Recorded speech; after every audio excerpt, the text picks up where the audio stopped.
So underneath I cut holes out big enough to allow the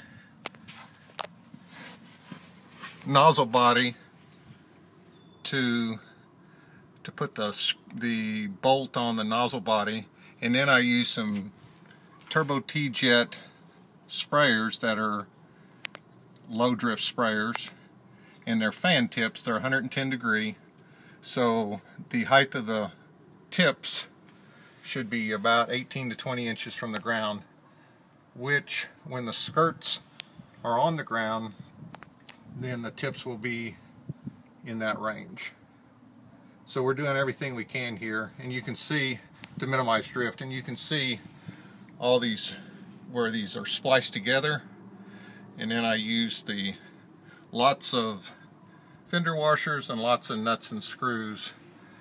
And again, it is very rigid once you put it all together. It's not flimsy. I think it'll be able to handle the bouncing that goes along with spraying. This is to go in an orchard with very young trees that are very small, and I need to be able to spray herbicides like 2,4-D in between the rows.